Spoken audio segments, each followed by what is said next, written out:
there's a very thin line between self-belief and self-delusion. And at the top levels of boxing, most fighters walk that line because you have to have so much self-belief in order to succeed at elite level that your actions and your thoughts can often look delusional to the average person because you are striving to do things which the average person can't do. So your mindset and your actions have to be exceptional. They have to be abnormal. Now, you're treading the line and you can easily slip over from self-belief into self-delusion. Tyson Fury, evidently, by his performance against Deontay Wilder, was still on the side of self-belief. Deontay Wilder, evidently, was firmly in the side of self-delusion. He was deluded. He was surrounded by fans who were delusional, by a team who were delusional, by a network delusional, by other fighters in his stable who were delusional in terms of Deontay Wilder's ability. Don't get it twisted. Deontay Wilder is still a tremendous fighter. Losing to Tyson Fury doesn't make him garbage all of a sudden, okay? But he's not as good as he thought he was. And he needs to come to terms with the loss in order to be able to bounce back. And when you have built yourself up to such a degree and your ego is expanded beyond all recognition, the fall from grace is especially tough to deal with when you're not rooted in any kind of reality. Because Wilder was so far gone from reality that now that he's seen what reality looks like, he doesn't recognize it. I think that it's going to be more difficult for Deontay Wilder to come back from defeat psychologically than it was for, let's say, Anthony Joshua. And the reason I say that is because Anthony Joshua was still grounded in reality, even going into the first Ruiz fight, because he'd previously talked about losing. And some people say that that's not a good mentality to have. Wilder said that that was a weak mentality, that Anthony Joshua's talked about losing before. Now, in some ways, you can say, okay, the fact that he has contemplated defeat means that in certain situations, he might not fight that hard because he feels like it's inevitable he's going to lose. But when it comes to getting over a defeat, in his mind, he might have already contemplated how to get over defeat. Do you understand what I'm saying? Because he already was in touch with his own mortality. A guy like Wilder, who wasn't in touch with his own mortality, who really believed his own hype, he now has to reassess himself as a human being, as a fighter, who he really is, because he's just found out for himself that he's not who he thought he was. You understand? Whereas AJ knew that he could lose. He talked about it before.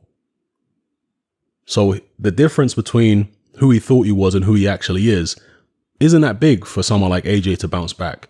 But for Wilder, there's a chasm between who he thought he was and who he actually is. That's why I think defeat will hit him harder than it hit AJ. Will he run it back in 12 months, 3 months, 6 months with Tyson Fury, exercise the immediate rematch clause? In his heart of hearts, I don't think Wilder will want to. There might be a lot of pressure from PBC and Al Heyman to do so because they care about their bottom line, which is money. So I think there'll be a lot of pressure for Wilder to run it back. But in his heart of hearts, and also in his team, because his team threw in the towel. There's a lot of Wilder fans apparently complaining about a premature stoppage. I don't know what they're talking about. The ref didn't stop the fight. Wilder's team threw in the towel. That's why the referee, waved it off, because the team quit for Wilder on his behalf. So his team are not going to be wanting to take that rematch anytime soon. I have to imagine. The likes of Mark Breland, the likes of JD's. They'd rather go in a different direction. They'd rather, take some tune-up fights, get his confidence back, keep building. In the post-fight interview, you heard Deontay Wilder already starting to make excuses, saying that there was issues in camp and all this kind of business. That doesn't surprise me. because he's surrounded by so many yes men, so many people blowing smoke up his backside, so many people massaging his ego. The humiliation of losing in that manner must be unbearable for a guy who was so high off his own fumes.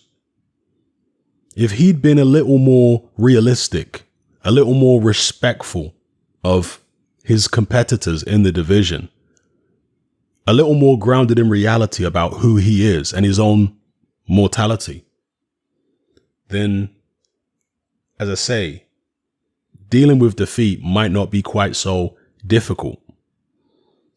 But it's extremely difficult for a guy like Wilder, whose ego had got totally out of control. Hence why he's making all these excuses already in the post-fight interview. Oh, things are going on in camp and this, that, and the other. Not surprised by any of that. In fact, I'll be surprised if we don't see a lot more of it. A lot more stories, maybe not coming directly from Wilder himself, but from people in his team. Oh, he wasn't right, this wasn't right, and that wasn't right. Won't be surprised at all. Because he is having to completely reassess who he is. At this point, he's looking in the mirror and he doesn't recognize the person looking back at him. He thought he was somebody else. He never thought he could lose. He thought that Tyson Fury was pillow-fisted, etc., etc. So, as I say, from a psychological point of view, it's going to be real tough for him. But as I say, and as I said in a separate video, he can't rely on his power so much. In this fight, Deontay Wilder was so shocked by Tyson Fury's tactics that he really never got anything off. He was just waiting for the right hand. He was so shocked that Tyson Fury was coming at him the way he was. Wilder never got anything going at all. He was just thinking, okay, you keep coming, and I'll wait for you with this right hand and I'll get you. The opportunity never came to get a real good right hand off. He neglected his jab completely, Deontay Wilder. And these are the things he's going to have to go back to if he's going to rebuild himself. He's going to need to not rely so much on power, use his jab more, use some movement.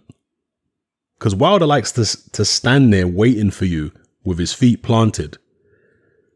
That's not always the best thing to do. Sometimes you want to get a bit light on your feet, bounce around a little bit. You're in there with a 273-pound man. You don't need to hold your feet all the time. Let him hold his feet. You're lighter on your feet than him. These are the kind of things he needs to learn. And again, it's going to be a long process. Maybe he can't come back. Maybe because his ego was so big and the fall from grace was so hard that he will never be the same again psychologically. At 34 years of age, it's going to be tough to come back for Deontay Wilder. I believe he's 35 this year. So he doesn't exactly have time on his side. But if he's the warrior who he said he is for all these years, then he will come back. So, yeah, just shoot on there, people, on the psychology of fighters and whether they're able to come back from defeats. It all depends on their mindset going into a fight before they lose. Are they grounded in reality? Are they just people who have a lot of self-belief, or are they deluded? Because when you become delusional, genuinely delusional, that's when it becomes real difficult for you. So anyway, let me know what you guys think in the comment section below. It's Hatman, I'm out. Hatman merch is now available. We got t-shirts, vests, hoodies, and more. Just click the link below. Join me on Patreon.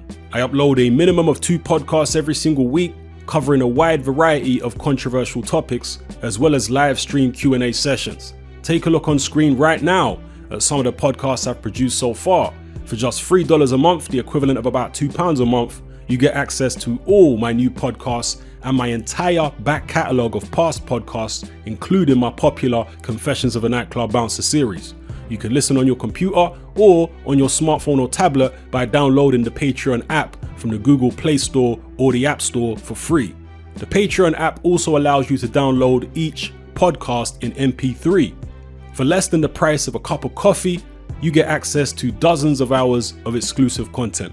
It's easy to sign up, there's no contract, and you can cancel at any time. So come and join our community of free and critical thinkers by signing up with me here on Patreon today.